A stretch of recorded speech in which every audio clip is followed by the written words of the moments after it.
Hey guys, and in today's video, I'm going to give my review or personal opinions for Arknights Endfield after playing for about a week. Which, as the time I'm recording this video right now, I already played this game for 8 days straight, and I would like to say that I'm enjoying every single moment of the game.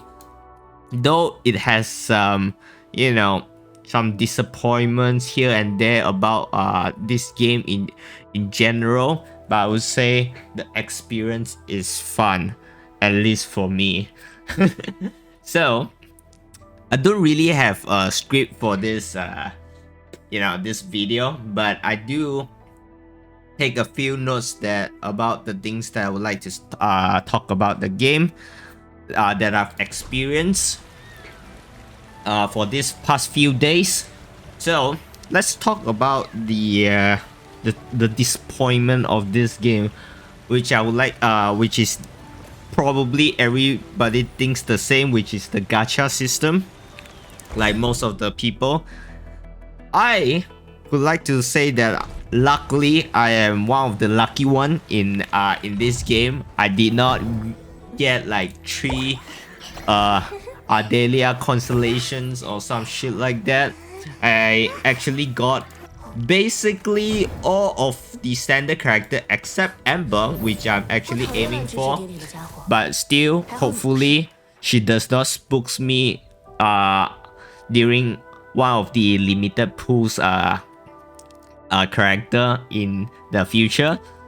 And I got Leviathan like around 62 pools, but despite the fact that I got lucky, I still think it needs some improvement when it comes to the banner itself. So I would say the gacha rate of this game is actually quite high.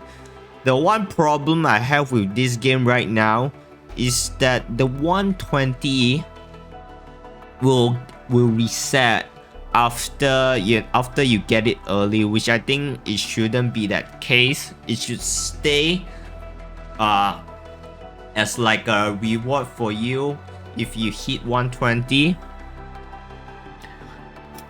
But sadly it's not the case. But I hopefully hope that they will change this this gacha a little and make it more F2P friendly for the player base as well. Although I do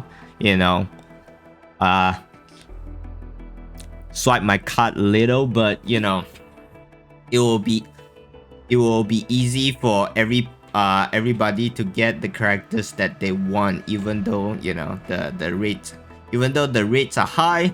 But I'm pretty sure there will be some unlucky people that will definitely hit the 120 as well. And as for the Arsenal exchange, I think the rates are actually not that bad, despite the fact that it's 25% that you might get this the signature weapon, and 75% that you might get some random 6-star weapons that you don't want. But the reason why I think it's okay for the games to do that is because, like, aside from getting this your signature weapon, you do also kind of want to miss your 25-75 later just to get a few of these 6-star weapons, so that you can equip it on your supports that supports your DPS in general, which is actually not that bad. But this has like its own problem. If they don't keep increasing this keep making new standard weapon banner weapons, 6-star weapons, I do think that it's not really that great in the long run. But as of right now, I think it's good, the fact that you have a higher chance of missing. It's crazy for me to even say that missing is good, but if you missed it, you might get one of these, which will be good for your support character that supports the DPS characters, which is like, for example, the Cannibal is very good for Wolfguard, and which else? This one good for Wolfguard, and if you don't, you know, if you don't want to, this one is also like a decent alternative weapon for Leviathan, although probably not going to use it anyway.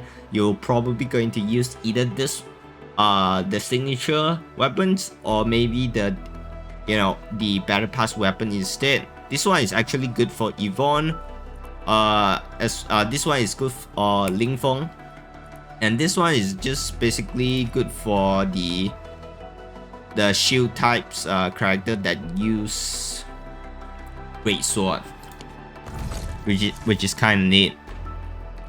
So although missing is a little bit painful, but the rates are actually quite good.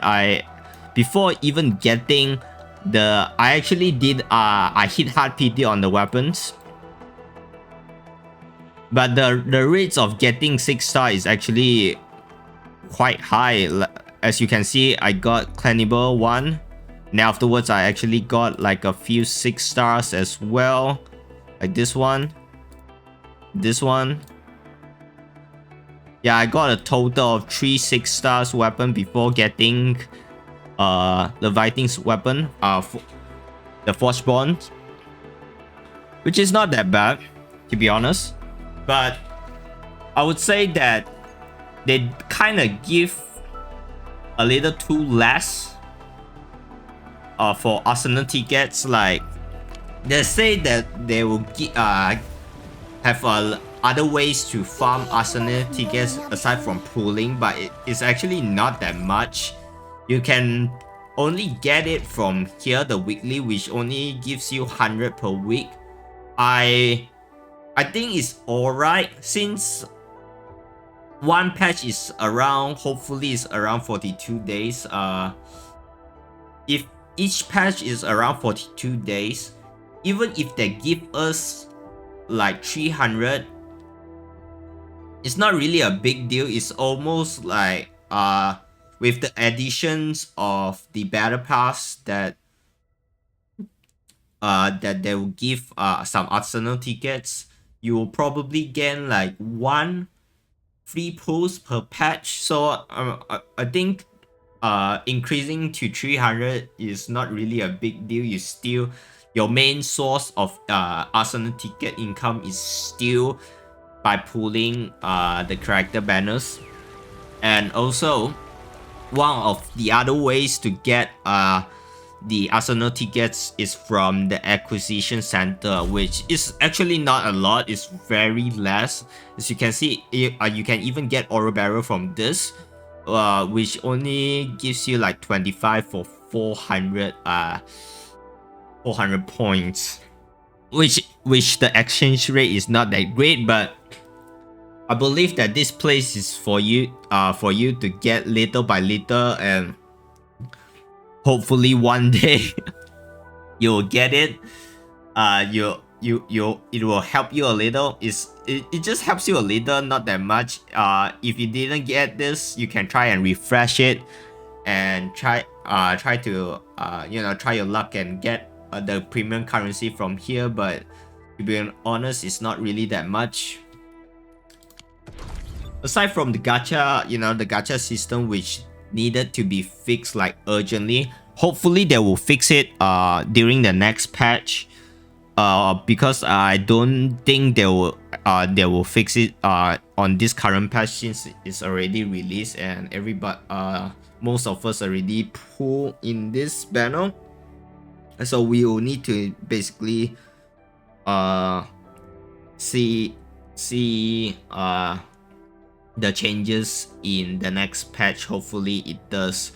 But one way for them to change the gacha system is to actually by just improving the rewards in general, I believe. if their thing is kind of troublesome to increase the rates and all that kind of stuff, they they uh they don't really want to change the system at all. They can just give more pools, more ore barrels in general, like create more events in general to make it easier for people to pull for characters, because this game has a lot of a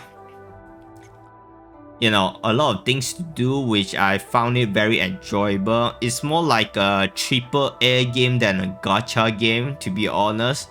I'm pretty sure that kind of focus on the gameplay more instead of gacha, and because of that, the gacha system become quite mediocre in my opinion. But despite the fact they have a mediocre gacha system, the games runs well. And as for, aside from the gacha system, let's put the gacha system aside. I would like to talk about the tutorial of this game. Like the factory building tutorial is actually tedious to do. Like, it's so boring. I see you haven't even finished off my my simulation here. Like, as you can see, it's actually quite annoying to do this one, and it doesn't. But you probably, at the end of the day, you probably have to do it.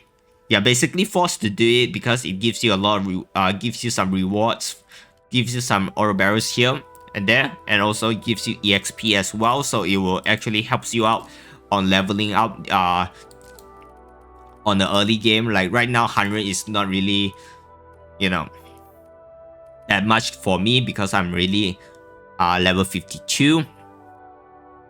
So this they have to somehow like just make this just compile this tutorial in 1 or 2 in general, because it's just too long, to be honest.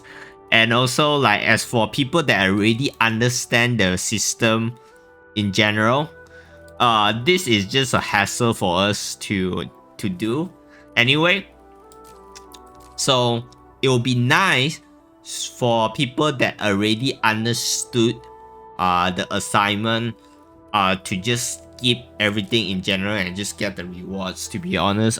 Because it's just a waste of time. Nobody likes it, especially people that already know the mechanics of building the factory. This is just hassle to do. And aside from that, there's one thing is really troublesome, which is this place. I'm pretty sure people will know what I'm talking about, because I don't have all the the orange dot anymore, because I click every single one of it, which is literally hell. Okay, like the notification hell here is real. You can't just click one time and then just escape and then all the notification just gone. You have to click one by one just to clear all of it, which kind of bothers me so much, because I'm like it's just so frustrating to see like one yellow orange notification around here and there that you have to, and then it's basically useless things that you already seen before, or maybe you just skip it because the tutorial, not gonna lie, they did a very bad job at doing tutorials in this game, to be honest. They basically just push everything for you, and I can see as a beginner player, they will feel overwhelmed by this game and just quit the game, which is kind of understandable, to be honest. There's like two things that kind of just push away players, which is the gacha system is kind of bad, and also the tutorial is also quite tedious to do as well, which if you are okay with it, you probably will stay longer. Like me, as you can see, I came from a game where there's a lot of tedious shit to do, like Warframe. But as it progresses, it becomes very fun. That's why, maybe because of Warframe, thanks to Warframe, I am able to manage to continue playing this game. But aside from that, I would like to talk about the story. I think the story is alright, especially like the first main Valley 4 main quest.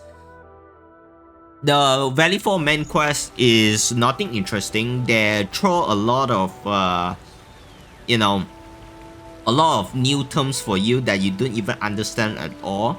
Like there's like one point when they are talking about Angeloid. I thought Angeloid is some sort of new race that Talos 2 have, or I thought it's like the old Arknights race, Mostima race, because Mostina is Angel race. I thought they just rename it to Angeloid, but I guess wrong.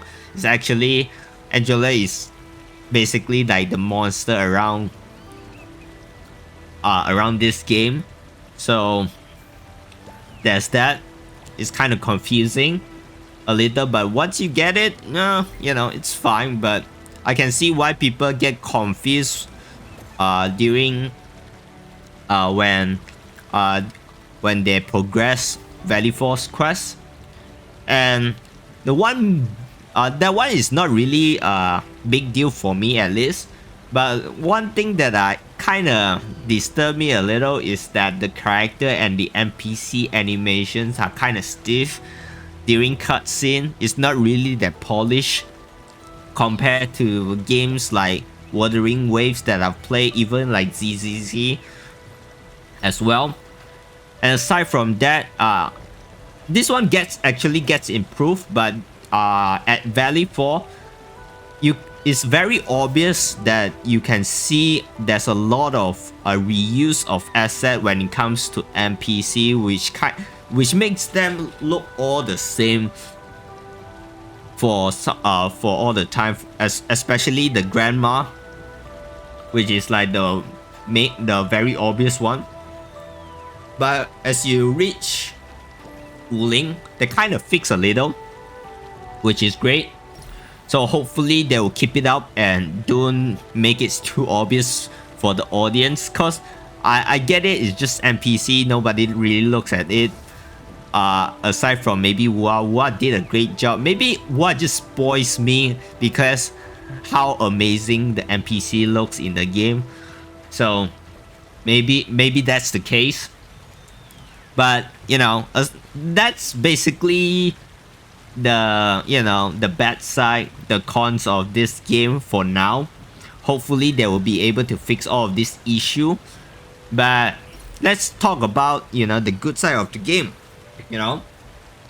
There's a lot of good side about this game, to be honest, like great graphics, as you can see, and as well as it runs very fucking smooth on the launch date. To be honest, this is kind of surprising to me, to be honest, especially I played WoW since during the launch date, and I would say when I'm playing WoW for the first time, I get kind of turned off because the texture doesn't really render properly. Everything is blurry, especially the NPC.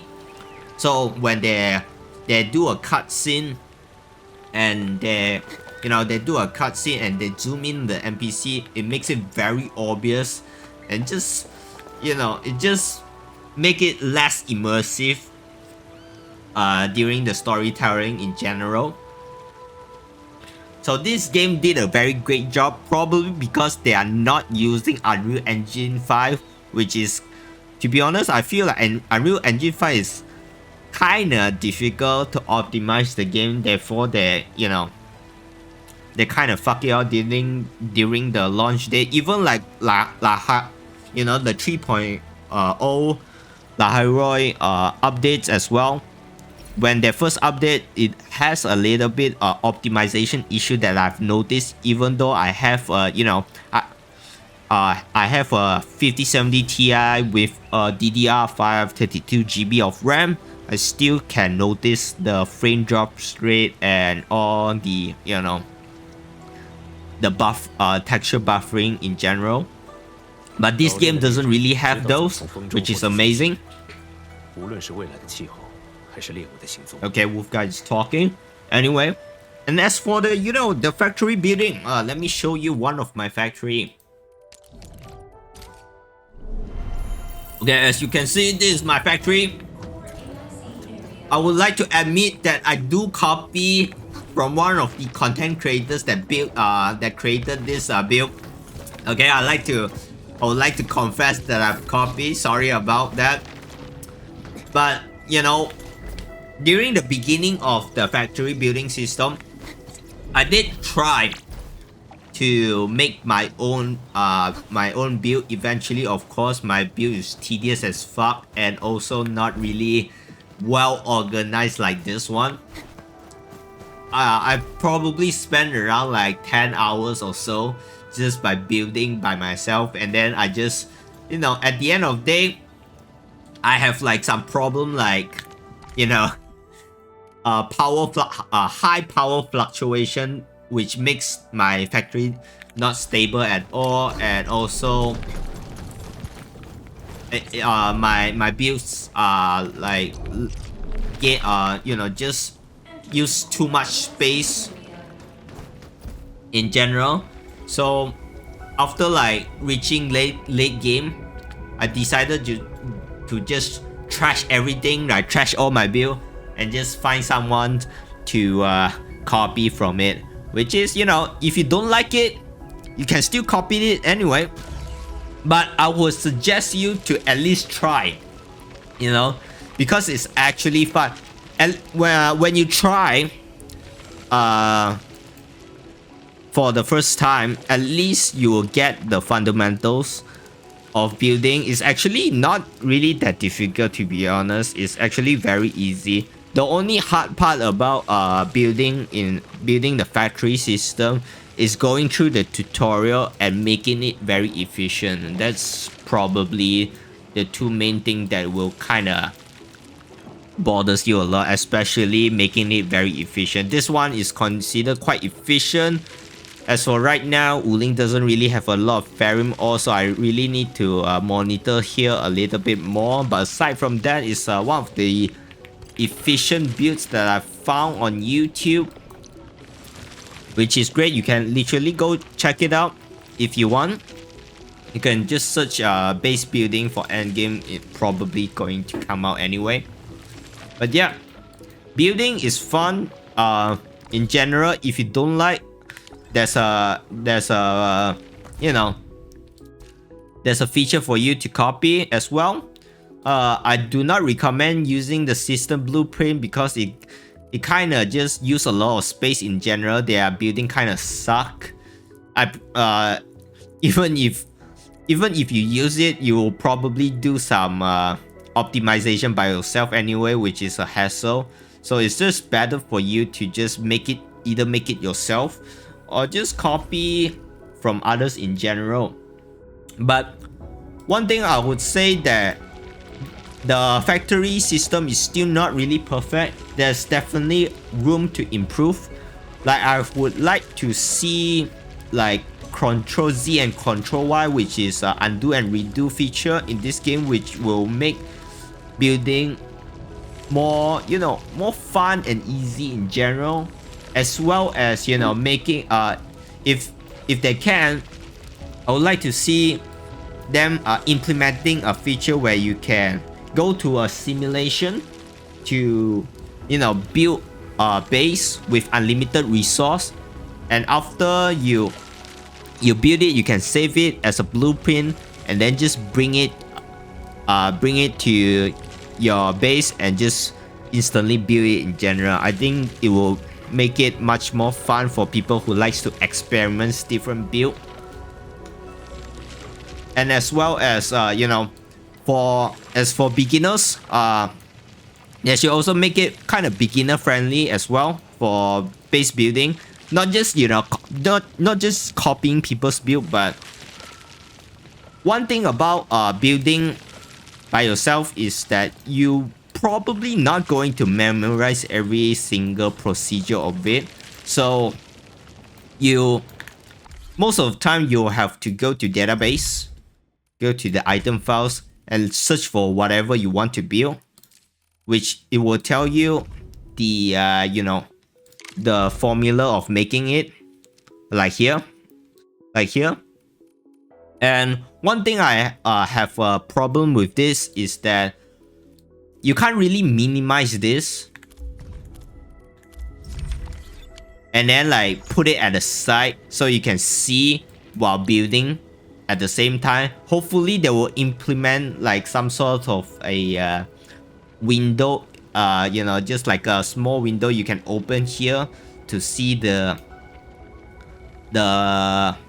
guidelines for you to build the machines needed to make your production, which I think it will greatly improve beginner experience in making a factory as well, aside from just copying others, you know. And as for the story, to be honest, the story at Valley 4 is not really that great, but for me it's acceptable at range. At least I didn't sleep when I progressed the story, so I give it a a okay pass. But as you reach Wuling, you can literally feel the story just improves a little. A lot of funny jokes, a lot of meme stuff, and as well as the story pacing is much more better in the game as you progress to Wuling. So far, I enjoy the story and would love to see more in the near future. I still haven't really played Leviathan's story mission yet, but hopefully I will do that in the near future, maybe on a stream. But aside from the story, the exploration is actually very good as well. This game is not really a open world game in general. I mean it's very big. It's more of a linear open world, to be honest. There's a lot of invisible walls that actually you can't cross. But I play Black Myth Wukong and Stellar Blade, so to be honest, it's not really a problem. It's actually quite refreshing to see a linear open world game, so I'm okay with that. And what kind of makes me feel enjoyable for the exploration in this game is that there's a lot of puzzle for you to actually explore around to get more ore barrels to pull.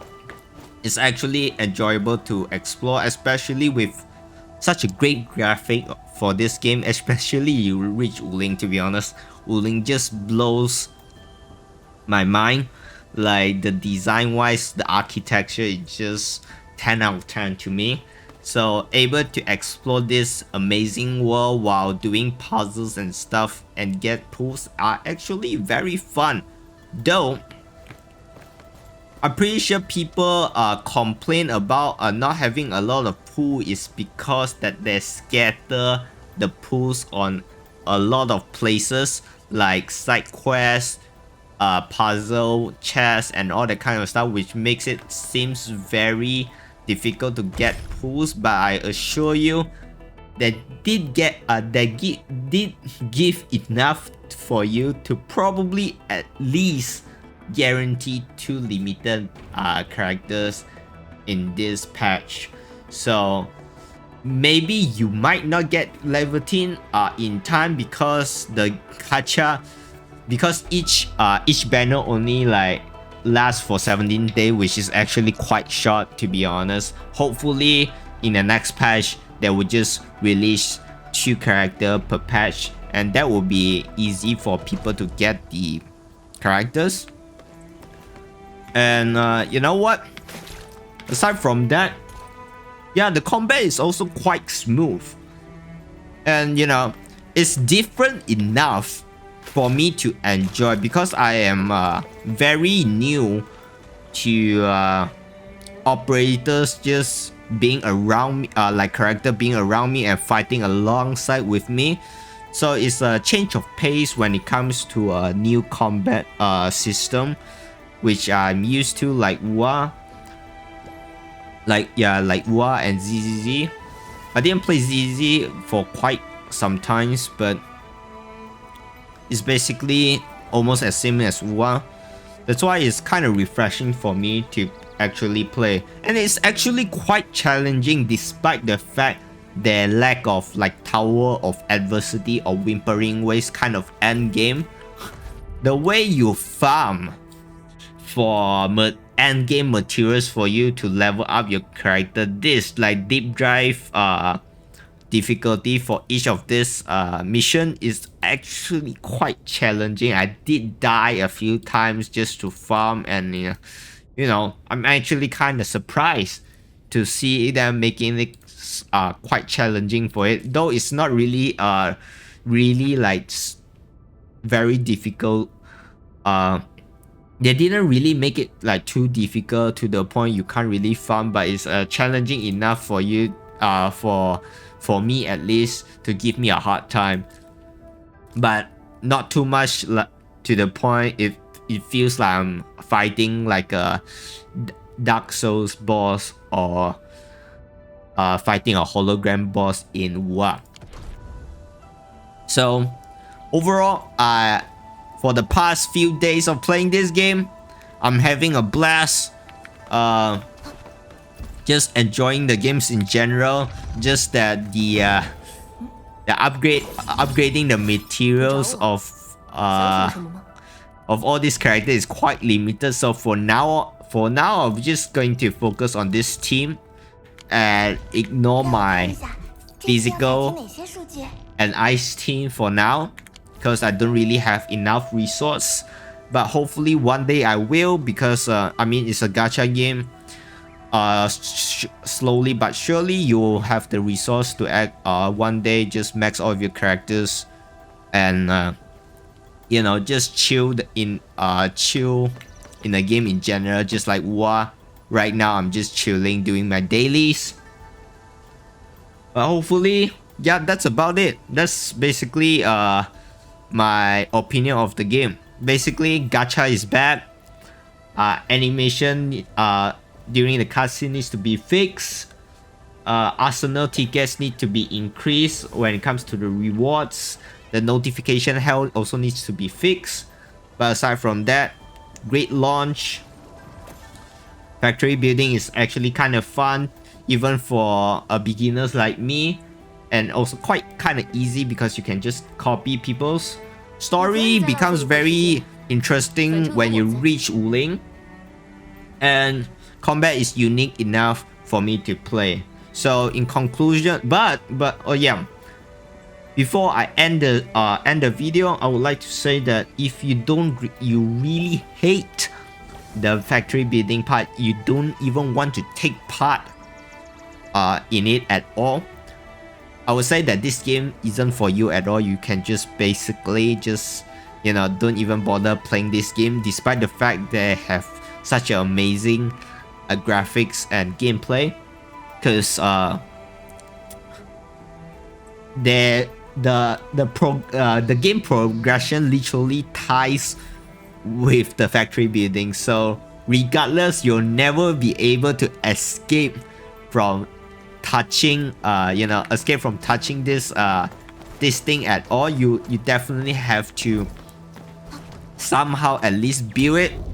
If you don't like to build it, at least you're able to copy someone, which you know, you have to go around and, you know, search for YouTube and hopefully find the codes that you need to build what you want, if you really don't even want to touch this at all. But aside from that, try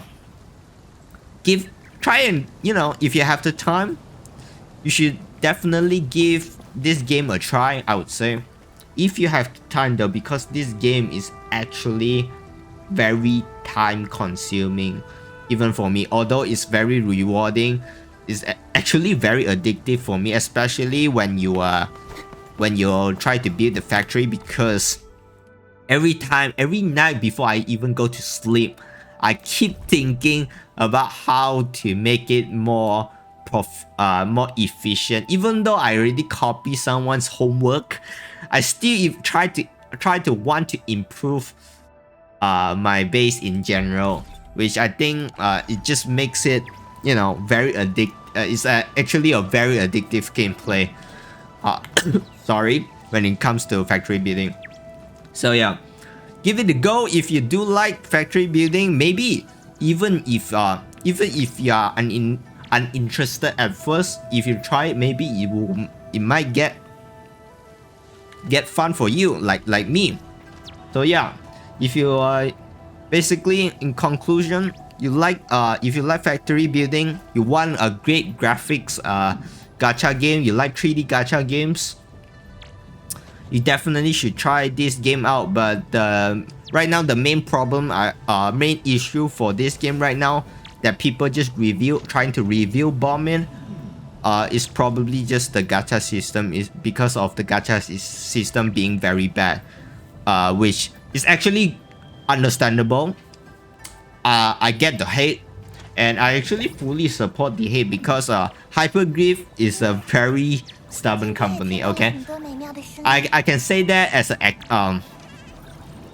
from experience, because I play Arknights in CN version. Usually doesn't really have a lot of drama in the EN side, because everything that EN side experience is like basically late for a few patches, so they have more time to fix it from there.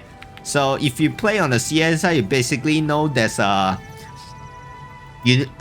appreciate the ones that I remember very very clearly is the Chan incident, the Chan Elder incident, where the art is just horrendous, and basically the artist got like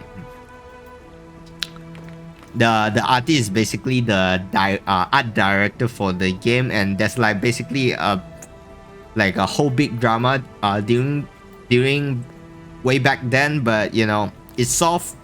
The issue has been solved already, and I don't really want to talk about the drama in this game, so I will end it here.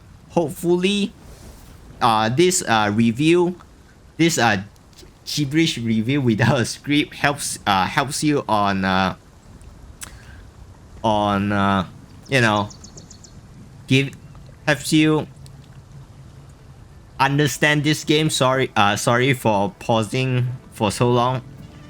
I can't really form a word like right now. And you know, hope this review helps you out, and I will see you in my next stream or my next video. Bye bye.